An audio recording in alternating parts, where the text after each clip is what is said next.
Welcome to Fragmental. An amusing take on random topics. So we are.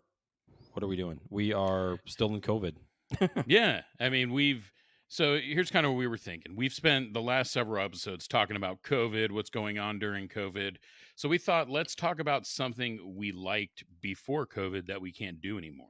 And Well, that's not anymore. It's something we can't do currently because Currently. I heard some good stuff about some antibiotics or some vaccines coming out or working on oh shit. out of Oxford. Yeah, Yeah, Oxford well, they know and, what they're doing. Oxford does. Fuck yeah. I mean, they have a British no accent, Harvard, so but- they know what the fuck they're doing. Exactly. And their wigs and their. But we decided to have a friend on, and actually it may be a familiar voice to some of you because we did have him on before. So we have a guest, our friend Jason, and we wanted to talk Welcome. about concerts a little bit. So Jason, welcome back. Well, thanks for having me back. I mean, I think it's impressive that you thought there'd be someone that has listened for that many consecutive episodes and recognizing my voice twice. I'm just... Well, all three if of I'm not them. Yeah. Well, if anybody wants to listen to episode 3, I think you were in episode 3. Go back and familiar size, but I'm kidding. Well, I'm this is very excited for your man. growth. I know you guys can't stop, won't stop. You've gone through a pandemic, life struggles. I mean, I'm proud of you too. Yeah, exactly. Thanks, man. That's us. I mean, trials and tribulations of Fragmental. You know, that's exactly That's right.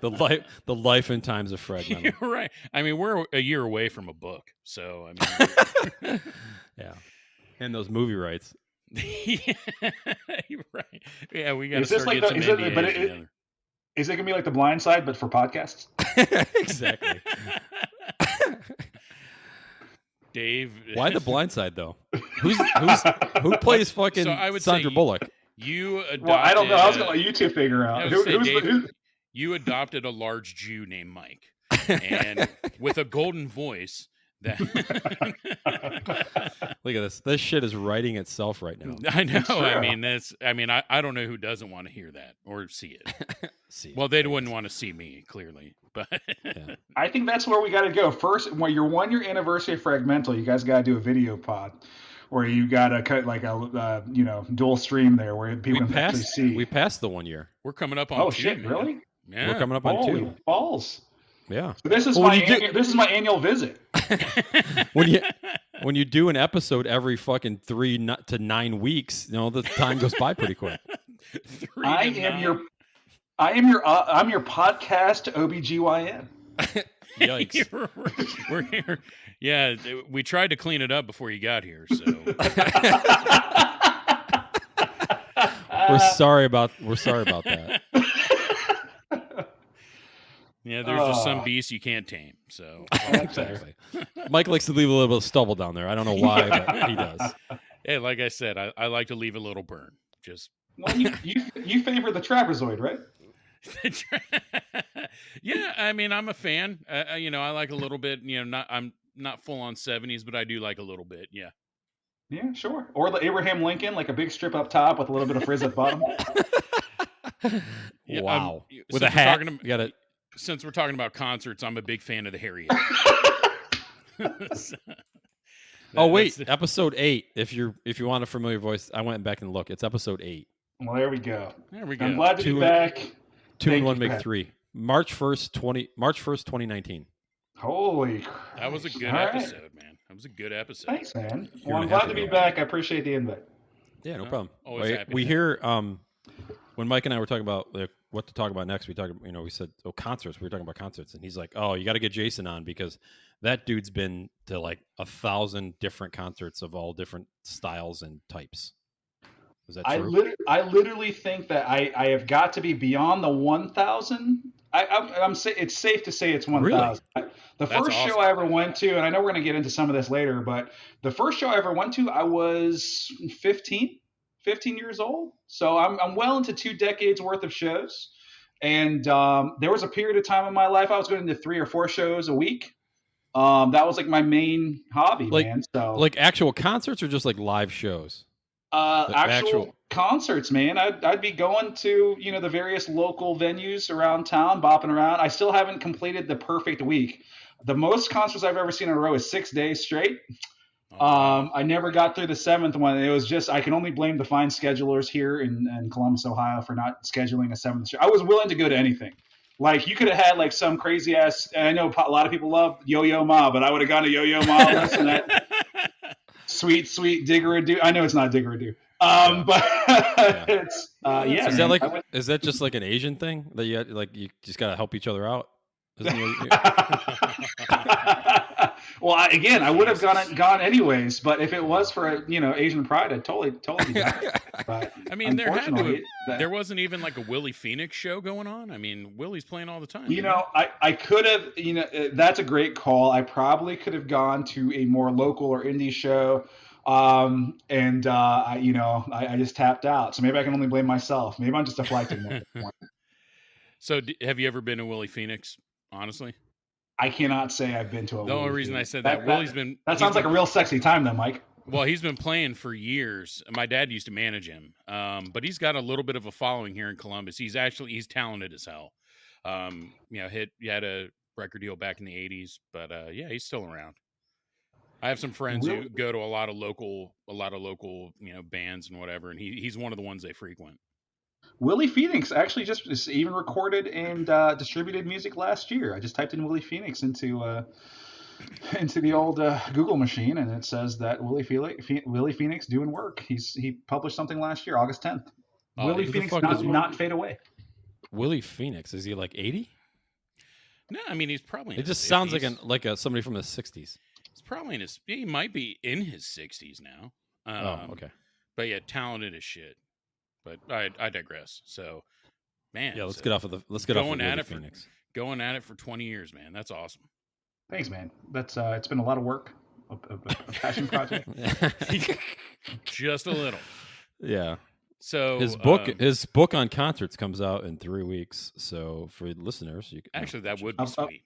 A buddy of mine once tried to get me to do a actual book because I, for the most part, I would say I'm at an 85 completion rate. Recently, with people going e-tickets, it's really throwing me off. But I actually have every concert stub that I can think of, with the exception of e-tickets and maybe shows that didn't have a real ticket to. So, for example, if like Ohio State did like an OUAB for the kids, right, where they bring acts in, they don't actually offer tickets to that. You just got to show up and show your Buck ID, what have you.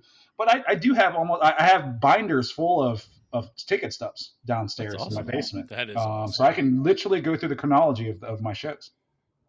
That is cool. That is very cool. I have a lot of them. There's a few that I probably don't have, or just didn't really give a shit enough to keep the ticket. So right. I was gonna say, you guys are better than me. That's pretty much how I've done it. I be like, I had a great time. You have the stuff, and I have no fucking clue what it is. There's this wad of paper in my pocket. That could be it. Nope, it's a receipt. Yeah, it's probably in a pile of puke in a trash can somewhere. Awesome. Well, I know how your concerts go. Is it your puke in your trash can, or what are we talking about here? No, not really. I mean, I can hold my shit pretty well. So it's someone else's puke. I like it. For sure. So yeah, man, what was I guess we can kind of go around the horn here, man. Jason, what was your last show? Last show I went to, interestingly enough, and slightly embarrassing, given the relative age of myself, is I went to a Dashboard Confessional show on March the 7th, right here in Columbus, Ohio, which, unbeknownst to me and most of America, and especially here in Columbus, that, who would have known that, 2 weeks later, we were all told to stay in our houses, not go do anything, and not really interact. So it was a wild turn of events, man. So, but it certainly had a good time. Doesn't Dashboard Confessional just make you want to stay in your house for a very long time? So that might have led into the reason, like the governor is like, oh, fuck it, we just got to end it here. Everybody's got, everybody's yeah, exactly. I can't keep a dry eye. So I mean, I'm legitimately surprised they're still around, but I think they're like, didn't he kind of have a resurgence lately? Yeah, man. I mean, so here's my history with Dashboard Confessional. I keep it relatively quick because I'm guaranteeing no one dialing into your pod gives a shit about Jason's experience with Dashboard Confessional. Oh, they do. They do. But you know what? The interesting thing for me, like you talk about how long I've been going to shows, or like at least I was sharing that. So 20 years of listening to Dashboard. They have been around forever, Mike. I mean, I remember being in like my buddy's basement and his buddy Travis. So as a friend of friend, Travis, this individual said, "Hey guys, you gotta listen to this guy. I call him the one man army." And we're like, "What the fuck does that mean?" He's like, "It's a guy that literally does nothing but just play an acoustic guitar, and he like writes his own shit, and it's all like heartfelt fucking ballads and emo shit." And I'm like, Oh, "All right, yeah. what's that mean?" Angst And as fuck. dude, oh my god, absolutely. I've really cool because I feel like crying right now. This is awesome. Oh, you're his But this was- demographic then. Yeah, absolutely. I mean, this was like in the late '90s, right? And like, absolutely fell in love with Dashboard Confessional. Was totally into it ever since. I know, Mike, you shared your love for Vindicated off of the Spider-Man 2 soundtrack. A big MTV hit. But yeah, he went away for a while, right? Because that was probably in the after the mid to late 2000s. That middle period, nothing really happened. But over the last 5 years, started releasing some pretty decent new music again, and he's back out. He's touring. Incidentally, the tour that was live, I believe, if I'm not mistaken, was actually a not a reunion show, or I don't know, it's almost like a celebration show of like 15 years of a certain album. So, dude's been around for a real long time. Yeah, I mean, hey, I'm glad to see him have a chance to come back. I mean, Yeah. doing his thing, man. Well, I mean, kind of, right? And we talked about it, the guys know where I'm going with this. COVID hasn't been good for everyone. It's really been good for really no one. But, for those that it has been good for, this is not it. The dude got into a motorcycle accident, man. Broke like both of his arms, I believe a collarbone. He's been in the hospital most of COVID. He just got released. So, Wow. Well, it's not like he was going to perform anywhere anyway. So this is kind of, I mean, if you're going to have a fucking accident, like now's the time to have it. May as well fuck my bike up. Exactly. So crazy experience at this show, right? So it was at Newport, which incidentally, I don't know if you guys knew, is for sale. So if you guys are looking for I saw the that. the oldest standing theater in America, if I recall correctly, music venue in America is the Newport Music Hall here in Columbus, Ohio, and it is for sale. So if you have, I believe all it's going to cost you, I think is, I want to say like $500,000, maybe $750,000. But you too can be the owner of history. I thought they were asking actually a ridiculous amount because it's dilapidated, it's beat up. I felt like it was in the millions because I was like, Really? I was like, what? Like, you're the Newport, right? I mean, ton of history, but I mean, that is not well put Dude, together building. We should buy it and then we could do live podcasts at the theater. Oh man, 2-year anniversary goals. There you go. All right, so what I was saying was, so you're right. I think it is like $4 million. I apologize. For anyone that was listening and thought they could buy the Newport for under $1 million, I apologize. For $500,000, I would have tried to put it together. No joke. But $4 million amount. So think about where we were 2 weeks after that, right? So this is March 6th, March 7th is when we saw this show. And 2 weeks after that, everyone's stuck at home. There's a lot of uncertainty around like, oh man, there's a billion different symptoms you could be paying attention to for COVID, right? Is it temperature? Is it coughing? Whatever. And so we had gone to this show up on the second deck, the balcony area. They actually sprayed people with pepper spray because two assholes got into a fight at a Dashboard Confessional show. They were trying to outcry each other. I mean, it was ridiculous. I mean, at one point, so Chris Carrabba, the lead singer of Dashboard, is like, "Hey, everybody chill out, and like everyone's like, how much chill can we get?" And he's like pointing up into the balcony, and like I start coughing, my wife starts coughing, and we're like, "What the fuck?" And people are all coughing because they've thrown this gas out there. And so where I'm tying that back to COVID is a couple weeks later, my wife looks at me and goes, "Oh God, think about how many people are coughing at the Newport." And I was like, oh, those two assholes that were fighting during fucking like hands down or fucking screaming infidelities really fucked us all up. Thanks for creating a super spread moment, you dicks. Yeah. What the hell were they fighting over Dashboard Confessional? Were they both fighting over who would white knight the young lady in the corner? No, she does not shit. I mean, what? Oh, that's funny. It's over who had more tissues in their pocket. That's true. They were in their fields. It happens. What about you guys? What was the last show you guys went to? For me, it was like full on concert. I think I went to a couple like bars afterwards and just saw some local bands, but it was Justin Timberlake at the Nationwide Arena. So the Man of the Woods tour, Man of the Woods tour. Oh, yes, the Man of the Woods tour. Yeah. Look at Jason coming out of the blue with the titles and everything. Hey, that's why he's here. Exactly. That's why he's like an encyclopedia de concert. Your talent booker must have been a hell of a guy. That would, yeah, exactly. Yeah, the guy in our PR department gave Jason a call to say, "Hey, you available?" Like, and this was like 4 months ago. I mean, it was right. so. Oh, yeah. I mean, we had to really try to book this. Exactly. Exactly. I think it was literally 4 minutes before the show. Hey, you busy? We hear you're familiar with Men in Woods. I said, yes. This is a place of knowledge for me. Here we go. No, it's you know what? I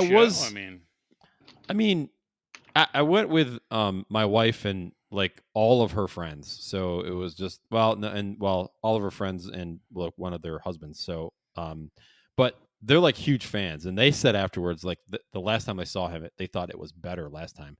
I was kind of like, okay, it's good, and he's super talented. I mean, you can't get me wrong. He's I've seen him on a bunch of interviews, and he does all of this type of music. So I'm like, this ought to be pretty good, and it was good. And then I got kind of bored with it, and it was just like, ugh, okay, here we go. It's just, I don't know. Maybe I'm just getting old and cranky or whatever it may be, but it was not. It wasn't awful, but it wasn't like, oh my God, that's like one of the best shows ever. Because where we were sitting wasn't that great, and then stuff would get blanked out. And so here's my problem with Justin, and I would like your opinion on this. Right? Have you been to his other shows? No, this is the first one I've ever been to. Only one I've ever been to. I went to it was the 2020 Experience, which was the tour before. Oh, that's his big album. That's a huge album. And both my now wife, and I felt that he's such a pro, right? But it's all overproduced. Like, he knows literally for the next 3 hours every single thing that's going to happen, and I think it kind of takes away from the spontaneity of the energy of the show. I don't know if you experienced that, but that's what we thought.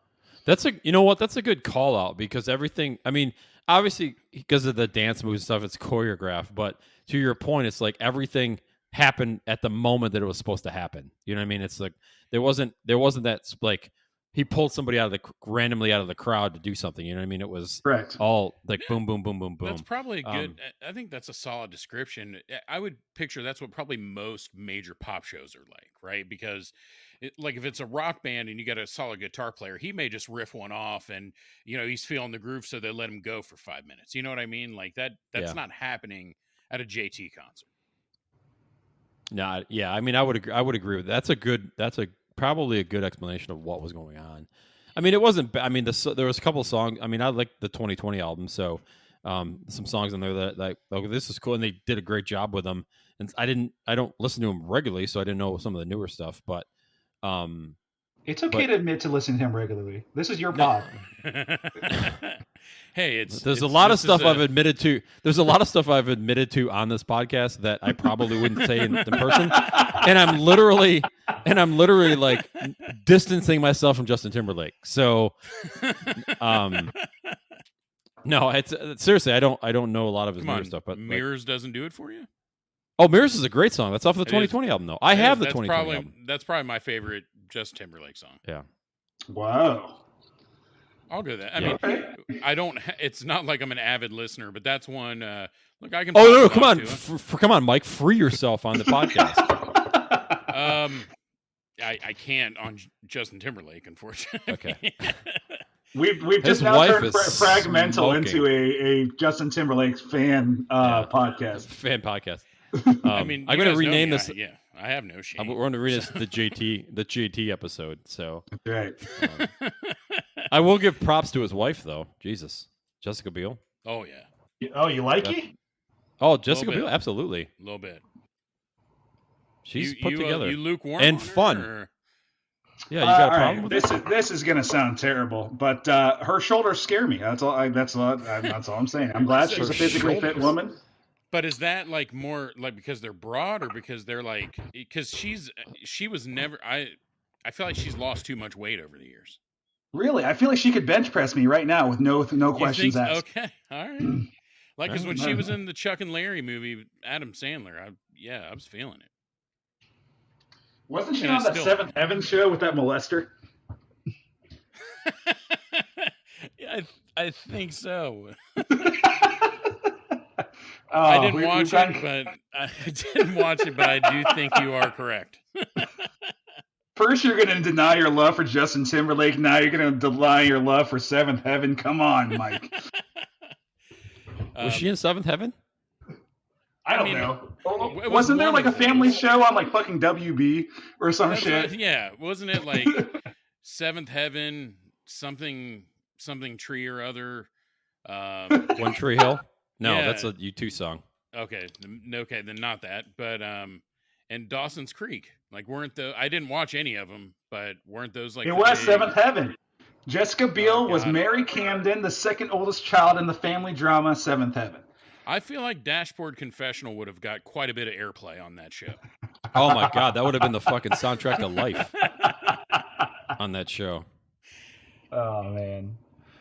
So what was the last concert, Mike, you watched? Let's get off So- of JT. So, since we're Literally. sticking with the theme of embarrassment, I don't know that. I mean, this wasn't like a big, huge concert, but it was like the local, the Violet Festival. You know, little small town festival, and the band was Dokken. Vetus?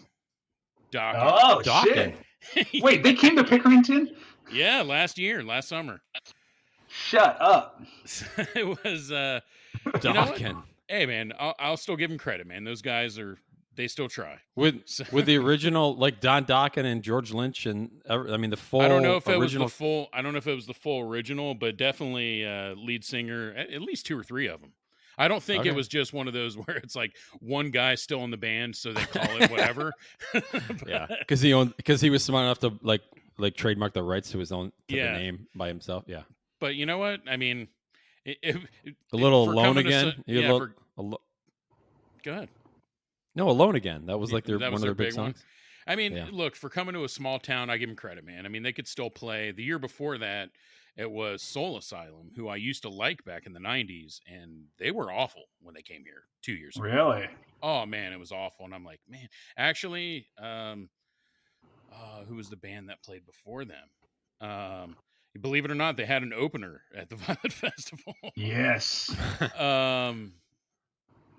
Cracker, you know, Huh. of Stoned fame. Oh yes. And those guys are complete like 50-year-old dads now. I mean, they may even have been wearing like Jesus sandals, and they were god awful. And I'm like, man, I really expected a lot better from this. Do you remember their song "Low"? I can't Maybe think of it not. right now. I'm sure I've heard it because I mean, back in the That was- 90s, man, they were a good band. That was their big hit from the '90s. Yeah, for sure. Mid Yeah. '90s. Now we're back on one hit wonders. Mm-hmm. Oh Ooh. yeah. Nothing better than Semisonic, but that's I digress. I know you guys already covered that. Oh, yeah, but I don't think we Um, touched on semisonic though. Closing was- time? You guys didn't say closing time? Come on. I don't think we did. There was no, I don't think we did either. But well, the problem it- was we th- couldn't that- fit it all in an hour. Yeah, exactly. I mean, that's a 9 or 10 part episode. You know what I mean? That's to get to all the one hit We wonders. could definitely go back there. Oh, absolutely. I mean, we could, and we might actually do some. I was told the other day by Carrie that we really need to do research before we do these podcasts. So How about Um, no? I mean, yeah, exactly. Fuck that. Wait. What was her? Hey, What was Carrie, her? What was her gripe? Let's talk specifics here. Are we allowed to hear that right now? Well, we can. I mean, I mean, she just, she said all good podcasts do some research, and I responded with, why do you want to make us do work? I mean, we have fun doing this. I don't want to work at it. I mean, I just want to, come on. make And no she's like, mistake, "Ah." no one would accuse us of being good, Dave. Oh, I mean- well, I said that, and she and kudos to Carrie for this. She said You guys aren't bad. I mean, you guys are pretty. She would classify us as a good podcast. Yeah, that's good. I have that in writing because I screenshotted it and saved it into a file, so I have it. So when she says, "I think you guys are shit," I go, "Well, you said this here back on this date at this exact time." You should frame it. Frame it and put it in the studio, man. Exactly. Yeah, in the studio, right next to Batman. What's that? That's our listener. So, hey, by the way, the way that Transistor does our math, we're up to 8. We were down to 6. We're back up to 8. Nice. So eight. What's 8? 8 listeners. Oh, I 8 mean, listeners. Yeah. I don't know how. So the way looking at the downloads and stuff, we're probably at closer to 15 regular, Yeah. and then probably another 20, somewhere between 20 and 30 who seem to listen sporadic. Yeah.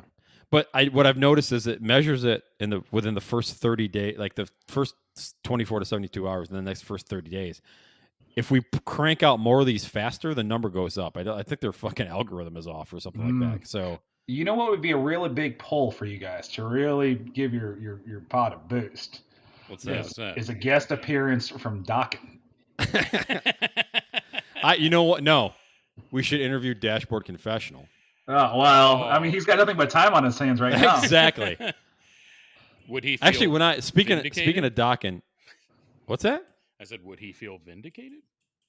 Oh, there it is. Oh, wow, that was fucking awful. I didn't even know that album If you're until gonna leave, 10 minutes ago. if you're gonna leave the door open, I'm gonna take it. I mean, come on. I know. You're gonna Yeah, walk well, through for the 15 people that listen to this, if you guys are familiar and love some Dashboard, please leave something in the comments there on iTunes or Spotify or wherever. wherever you fucking listen to it, because nobody's leaving comments anywhere. We have Twitter even. You can leave. Oh, Yeah, come we've on. had- You got to engage. Dude, have you guys been pumping your Twitter on this thing? Yes, Yeah, absolutely. we're up to I think Mike- 115 followers now. Yeah, on Twitter. Nice. Yeah, Mike's like, I don't know how to do this social media stuff. He posts something, he gets like fucking 800 people replying and laughing and liking. I'm like, oh, this is cool. I'll say something. Crickets, fucking crickets. And I'm like, I think you have you can handle the Fragmental podcast from here on in. So, I know Anyway. funny. I don't know social media. I just know funny. That's it. Yeah, I mean, true. I'm terrible at that shit. I can make people I believe in you. You Yeah, can do it. Anyways. yeah, you're good. So, Anyway, so we're at Dokken. That was the Dokken, last so- concert you saw. but you know what? I mean, again, for being what it was, a small town festival, you know what? They were solid. It was a name. You know, I mean, we've had, if Were we're they going to good? talk about, I mean, they were okay. I mean, I wouldn't call them good, but Did it cost They- money to see, or was it just part of like, hey, I'm paying $5 to come to the Violet Festival? It's just part of what you do. that's exactly what it is. You pay to go in. Okay. And it's more of like, I'm here to support the cause that they even do this, but I mean, I got to give them credit. They're trying to get a band you've heard of, I mean, so I'm perfectly fine with that. I mean, we've had, I think Eddie Money came 3 different times. Oh, come on. I mean, What's Didn't wrong he with just Eddie die? Money? Didn't He anybody did. just die? He did. That's what I thought. What? So I mean, we've Yeah. had 2 tickets to Paradise. Yeah. The 2 tickets to Violet. I mean, the thing is, like, Eddie Money has come out with, like, over the years has had some good songs, right? I mean, Take Me Home Tonight, still, it's overplayed, but it was a damn good song. But the thing is, like, as a performer, he literally, like, he still wore a sport coat and just kind of Nice. walked back and forth, looking like Like in he the would look fall when it's hot? Like he's wearing a sports coat? Oh, Isn't I that mean, just this was like late July. No wonder And- he died. a heat stroke. I mean, he just kind of paces back and forth. He'll look to the left of the crowd, look to the right of the band, like kind of. He almost looks like he's just having a conversation. He's performing, so it wasn't like the most entertaining. But you'd be like, "Oh my god, I heard that song 25 years ago." I mean, but hey, you know what? Like I said, they get some names here. Blessed Union of Souls came the first year we moved here. Oh, beautiful. I mean, Pickerington's really taking care of you guys. Yeah, I mean, it's The top quality acts at the Violet Yeah. Fest. I mean, we're really, we like to go when guys are in their prime. Well, that's a whole other different pod. Yeah, exactly. So, all right. So, what do you guys think? Like, what makes a good show? I mean, I think that's probably different for everyone. So, I don't know who wants to kick us off. What makes a good show? For me personally, what makes a good show, it just much like when I'm at a great sporting event, right? It's got to be something that it's certainly something I can't do on my own. And it certainly has to, hit me in a way that just brings me a lot of joy, right? And I guess that's a weird definition for a lot of people, but that's probably the reason why so many people like different kinds of music, different kinds of shows. A really, really great example for me specifically is, two of my favorite artists, at least current artists, that I would go see hands down any moment, anytime. The Killers, and I'm not afraid to admit it, Lady Gaga, one of the best shows out there. Really? And it's because I feel like they're all so talented in a way that I will never be, that it takes me to a different place, man. I'm just like, man, this is a good time, and I can really admire getting out of my own mental zone for 3 hours and admiring someone else just absolutely kill it. No, I like that. I mean, I think you're right. I mean, Lady Gaga is, I mean, she's immensely talented. Probably one of the more talented people out right now. And then the Killer, I love the Killers too. And the singer, because what is he? 5'2", 115 pounds. And dude has Agreed. such a big voice. Well, and you know what's interesting for the Killers fans out there? I mean, and I guess for folks that are maybe even just newer to the Killers over the last 10 years, it doesn't say about me that most of my music references are going back 20 years now. That's a little terrifying. But that said, watching the Killers change, you talk about this little guy. He used to not talk between songs. He used to not engage the audience. They used to be a band that would have their set done in about 50 minutes, right? Because they would just blast through their 12 to 15 songs. They're just done. And to see them go from that to like headlining Lollapalooza, right, where they're literally charged with entertaining hundreds of thousands of people all at once, and to your point, that huge, massive stage presence, and watching that evolve over time, probably much like, again, you make a correlation to sports or other things, watching someone that's really good at something get better at it over time. It's pretty phenomenal. That is pretty cool. What about you guys? What do you think? Yeah, Dave, what about you? This is gonna sound weird, but I don't know if it's gonna sound weird or not. Fuck it. Is the 2020 experience? I loved it so much, and it was. I never saw the 2020 experience. I might have liked it better than In the Woods tour, or whatever the fuck that thing was. Is a band that actually sounds remotely close to how they sound on the album. So that it sounds weird because that just means that's how talented they are. They didn't have to do a lot of fucking editing and mixing and whatever. I've gone to concerts before where they sound, the band, you're like, okay, cool. They're not going to sound perfect because it's live, right? They're not going to sound exactly like the audio recording, but it's not even fucking remotely close. Like somebody else is up there playing their songs. But the other piece of it is just the spontaneity of it. You know what I mean? That they're just, they're going, you can see them enjoying it. I think one of the best concerts, actually two of the best concerts I've ever seen were the Foo Fighters in Nashville. Tremendous. Love them. That just unbelievably, like he just came, he's like, he loves being there. I mean, that just came through. He could walk, but he still had the guitar. Oh, dude, he was on the throne because he'd broken his leg. Yeah, it was near the end where he was actually up and walking, but they came out and said, look, we just play until we're done. We feel like we're done. So the show could go 2 hours. It could go 3.5. It didn't. I mean, there was no like, we're going to do this set and whatever. They just kept playing, and they played straight for almost 3 hours, maybe a little over 3 hours. And they're like, they brought a kid up on stage, and you've seen the stuff on the YouTube where they bring a guy up and he's like really good at what I mean, he's talented too. I mean, Dave Grohl, he seems like a guy you can hang out with, and he has that new album, that single that he did called Play, where he plays all the instruments on it, on the song. It's like 23 minutes long. He's about as talented as it gets right now. Yeah, it's about as talented as it gets. And the other one was, and this goes back, one of the most surprising shows. My cousin had tickets to Kid Rock at the New York State Fair. He's like, you want to go? And we were in town. We were in from Chicago, and I'm like, well, what else am I going to do? They were going, and we were only there for like a week. And we usually go to the New York State Fair anyway. So I'm like, yeah, we'll go. Literally one of the best shows I think I've ever seen. Just the energy that he brings out. And it sounded good.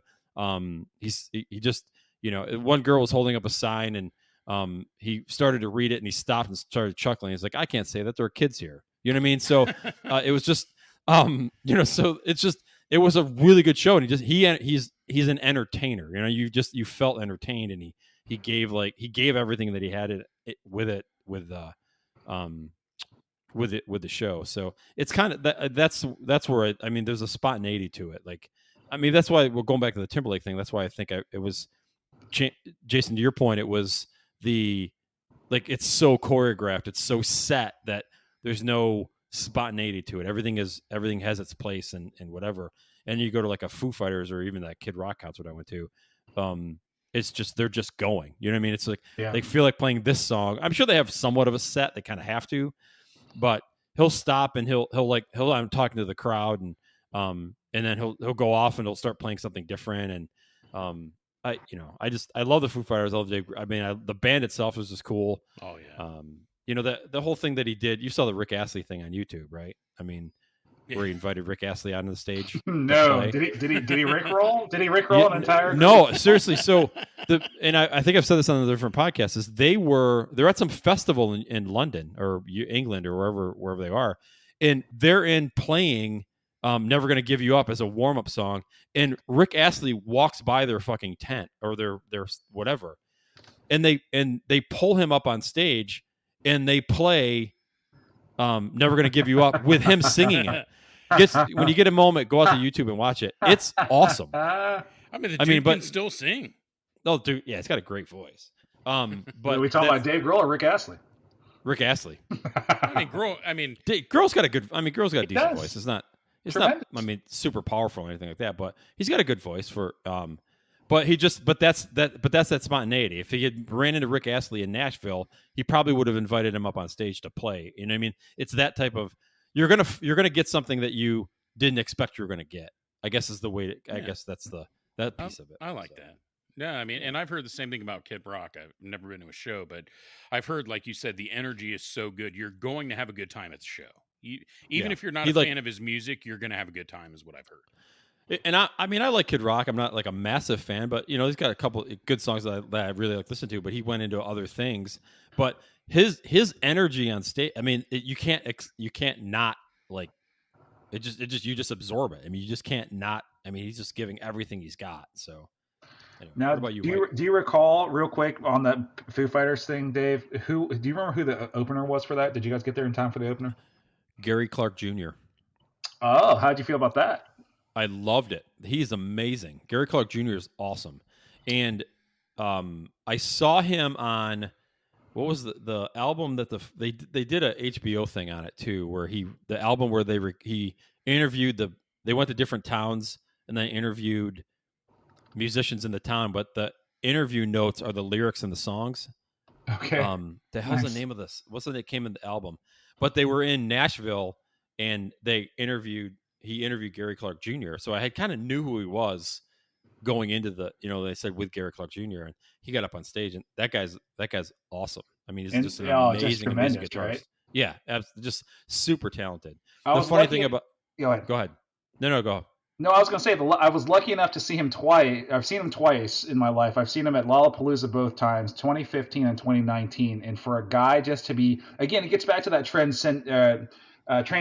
transcendental experience, right? Where you just you feel something, right? And the dude's just so crazy talented that you can't not help but fall in love with that moment. You may not love the music. You may not go out and even buy an album. But for that 45 minutes to an hour and a half, you were absolutely locked in. Oh, yeah. I don't have any of his stuff in it, but it was exactly that. You're like, I'm listening to this guy. He starts off, and you're like, okay, and you're like, damn, this guy's insanely talented. I mean, and I think he actually came out during the Foo Fighters and played a song with them as well too. That gets back to that spontaneity piece. You know what I mean? That's that. Yeah. You get into that. No, I think you're dead that's on. Good stuff. Absolutely, you're dead on. So for me, I think it's definitely something you both have touched on. So for me, it's like watching a funny comedy. I want to get away from the monotonous of the daily grind, right? So I want to go. It starts, before the show. I want no dashboard for you. Right, that's a different kind of night. Exactly. Hey, if I need a good cry, I'm going. Exactly. I'm looking for some melancholy. I'm off to Dashboard. But so to me, it's about the whole experience. I want to pregame it. I want to have a good time before the show, just laughing, having a good time, maybe get a good buzz going. And I want everything you guys just talked about at the show. I want the spontaneity. I will always respect talent. So even if I don't like somebody's music or that type of music, I respect the hell out of talent. So I mean, an example, right? We went to the national championship game for Ohio State in 2014, and the Zach Brown band Sure. played. So I wasn't a huge fan of those guys, but the guys put on a good show, and they were talented as hell. So I actually got into it. I'm not a country music fan at all, but I actually enjoyed Surprising. it. That I'm Wait, not this a is down country- in Dallas, right? yes. Yeah, that was a good time. So it was. I enjoyed it. So I mean, to me that's one of the most important things. Is I want to go. I like the spontaneity. I like a band who, just is talented and just enjoys what they're doing. So I mean, to me that's one of the biggest things. Is I want to see those guys up there just having a blast. I love a good guitar riff too. I'm not gonna lie. I mean, to see somebody go up and just pound a good solo, I just respect the hell out of it. And for me, for whatever reason, it seems to make it a better show for me. And then just having a good time at the show. So we talked about this a little bit. I can listen to metal. There's some metal stuff I like. I couldn't go to a metal concert and punch a bunch of people in the face and come back and say I just had a blast. I mean, sure, yeah, it was great. I beat the shit out of 7 people, but that's not, to me, that's not fun. Like I'd rather it be where everybody there is there to have a good time and is having a good time. So you're meeting the people around you. You guys are just, whatever, slapping 5, hugging, grabbing ass, whatever. But you're all there having a great time singing the songs. That's, to me, like that's the height of being at a good concert. That's fair. What's your favorite? You talk about sing-alongs, man. That made me think of some stuff. What anybody experienced just a really good like sing-along moment at a concert that made you go, shit, that was a good time? So I'll give you, there's probably one of the better concerts I've been to, but I'll give you another one because it was also extremely emotional. I don't know, it's probably 4 or 5 years ago. We went to Leonard Skinnard down in Cincinnati. I can't remember the name of the venue off the top of my head right now, but it's a solid place. It's on the river there. Riverbend. Yeah. It's a solid place to see a show. So we were there. It was Leonard Skinnard. So, but when my stepdad, one of his favorite songs was Simple Man. So actually we played that at his funeral. So that was, just a pretty, touching moment, emotional moment, I guess is a better way to put it. But obviously everybody there knows the song Simple Man. Everybody's singing, everybody's locking arms. The people who were giving each other dirty looks in the beginning now are crying in each other's arms. So it was just an awesome moment. Everybody's singing it. Everybody knew the words. And then, of course, we had our own little emotional part. So to me, that was like one of those just sing along that was awesome. It's awesome. What about you, Dave? Do you remember anything of that nature? That's interesting. Yeah, I think I go back to this is way back. I went and saw Bon Jovi at the Carrier Dome in Syracuse, and it was just after whatever that flight, I want to say like flight 103 or whatever, where they had all it was shot down over like Ireland or Scotland or something like that, and there was a bunch of Syracuse students on it. So they were singing "Never Say Goodbye," which is obviously a sad song, and as is it anyway. But he kind of he brought all of that kind of up, and then they got into the song. So the whole, the Carrier Dome at that, that was their biggest album. I think at that point, what was it? Whatever that, I can't think of the name of the album, but anyway, New Jersey? there's 80. Yeah, it'd be New Jersey. Yeah. There's 80,000 people in the Carrier Dome at this point. It's packed floor to ceiling. And everybody was singing. You couldn't hear the band because everybody was singing. So it was impressive. Very That is impressive. pretty cool. That's pretty cool. That is cool. It's fun. What? Not to take away from that moment. The last time I even saw or heard anything from Bon Jovi was on the ceiling of Fremont Street in Old Vegas. If you're familiar with that, are either of you guys familiar with Fremont and in that Old Vegas area? I am No. not. Like I've never been to Vegas. What? What? I know. I've never been there. Jesus, we're gonna take up a collection. Yeah, Did you- hey, I mean, you what- don't want to go now, but Yeah, I mean now's a bad time, Mike. I wouldn't suggest it. yeah, exactly. Although I'm sure rates at certain places are way low, really, really low. Actually, now that we think of it, a great time to go. Yeah, exactly. Yeah. Mike's like, wait, it's cheap? I'm in. So in Old Vegas, there is a there is a like a sky ceiling show. So what they've done, they've actually covered the street of the Old Vegas Strip out in Fremont, and they have like a laser type of like broadcast show that they brought like they post on this like this ceiling here, where it's obviously a visual show, but it's also a laser light music show, very Vegas, right?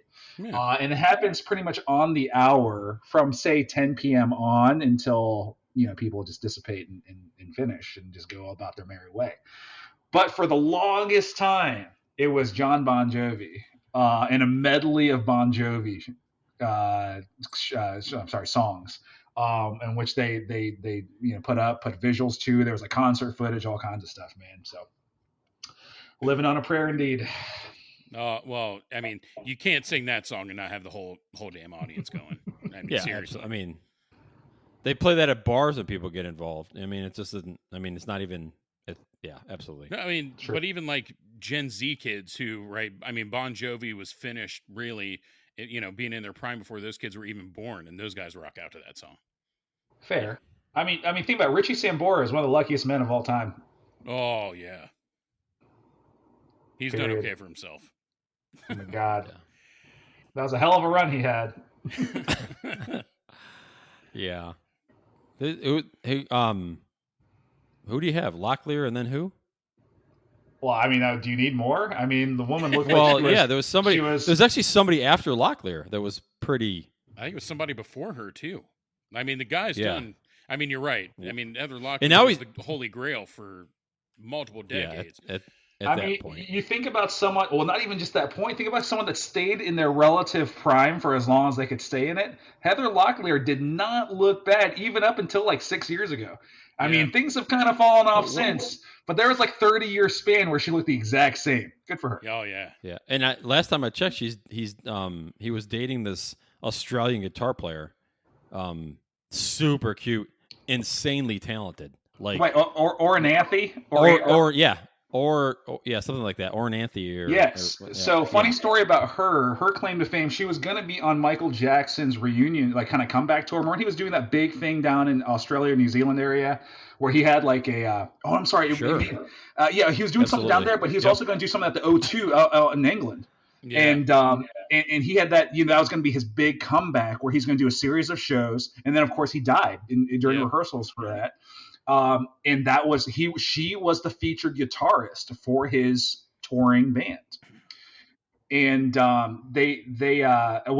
believe that they did that docuseries, What This Is It or something of that nature, where they did the movie, that documentary Yeah. of the making of that tour. And that's Yeah. her.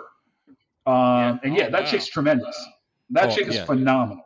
Yeah, looking and playing and guitar playing. Well, yeah, absolutely. Right. Oh, total package. It's just like, yeah, it's the total package. Yeah, she did a thing. They were doing. I saw it somewhere, and I don't know where the hell it is. I think I might have just saw it on YouTube.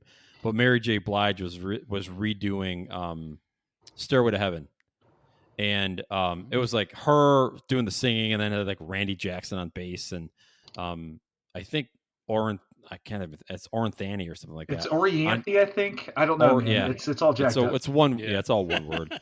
But she did the solo for. There was two guitar players, but she did the solo for "Stairway to Heaven," and it was solid. I mean, it was spot on. Like she was channeling Jimmy Page. It was that good. Oh, I'm so. gonna have to check that. Look on YouTube. It's got to be out there, right? Mhm. Yeah, I think if you just do like Mary J. Blige "Stairway to Heaven," there's Yeah. probably like 30 of them. Sounds awesome. Mm-hmm. I mean, lately, so we've got like we kind of covered best concert type. Like, Sure. have we covered? Yeah, we covered best Well, concert. we covered Yeah, more we of went- your we went around best the horn. moment. I mean, yeah, we could. yeah, best. Yeah, we did best moment. What else? What I mean, from a concert perspective, what else? So I What mean, was it- we what about- could do what was your favorite concert, and then honestly, I want to ask. I mean, Jason's been to one of the huge festivals many times. I'd like to Yep. hear a little bit about Lollapalooza because I would love to go, never have. Sure. So what do you want to do first? We want to go into Lala, or do we want to talk about what was each of our favorite concert?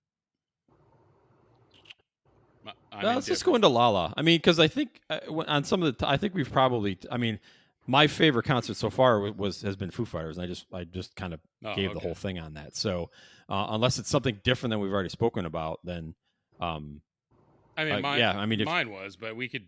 Jason, go ahead. No, go ahead. Then. No, Jason's would be way more. It was Dawkins. He already covered Dawkins. Yeah. And it's the Violet Festival. No, honestly, it was Blessed Union of Souls. Yeah, that was it. Standing at the edge of the earth. Please don't say Dashboard Confessional. No, I've never seen him. Never seen him. No, it was Guns N' Roses, the reunion tour. They played in Cincinnati. They brought Steven Adler on for a few songs. Nice. Played drums.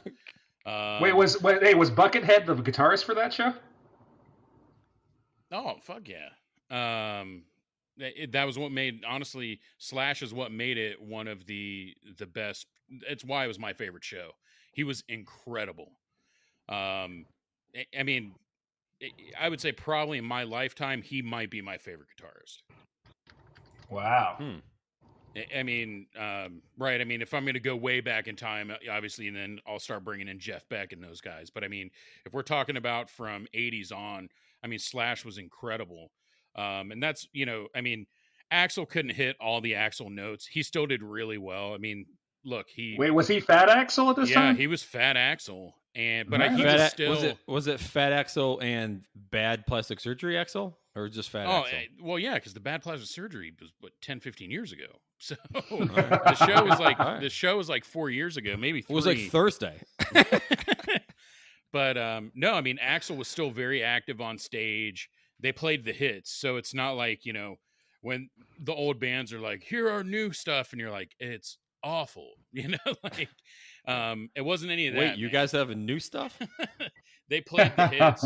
Like you could tell this was, and I think that was one of the it was like show number 3 or 4 on that tour, so they didn't hate each other again yet.